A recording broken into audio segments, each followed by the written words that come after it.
Hai guys, Assalamualaikum. Tengok kenyataan ni macam dah tahu kalah je.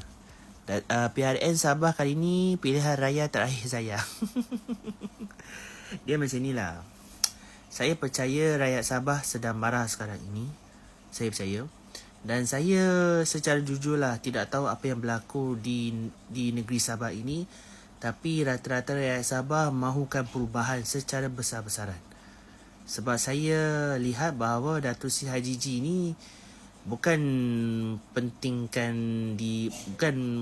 bukan apa kata, bukan berjuang untuk kepentingan rakyat Sabah, tetapi di sebaliknya memperjuangkan untuk diri sendiri saja. Tidak ada kepentingan lain selain daripada kepentingan rakyat.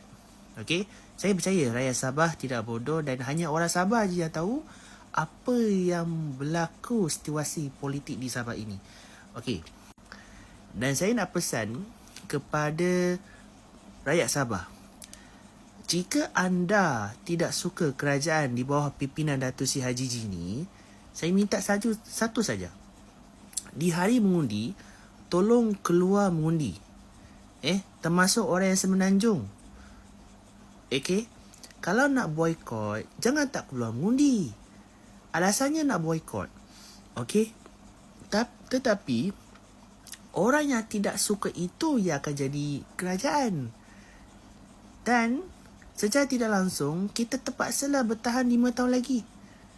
So, if you hate on this guy who be elected another 5 years, keluar undi parti lain.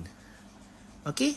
Yang penting, tanggungjawab sebagai rakyat Malaysia, keluar mengundi, buang undi, tapi jangan undi ni, undi orang lain. Ini mindset, kena tukar mindset ni. Jangan kata apa, jangan boykot tapi tak keluar mengundi. Tapi sebaliknya, kita boykot tapi kita undi parti lain. Seperti parti warisan kah, parti perikatan kah. Okey? Ini peringatan mesra kepada seluruh rakyat Sabah termasuk orang Semenanjung.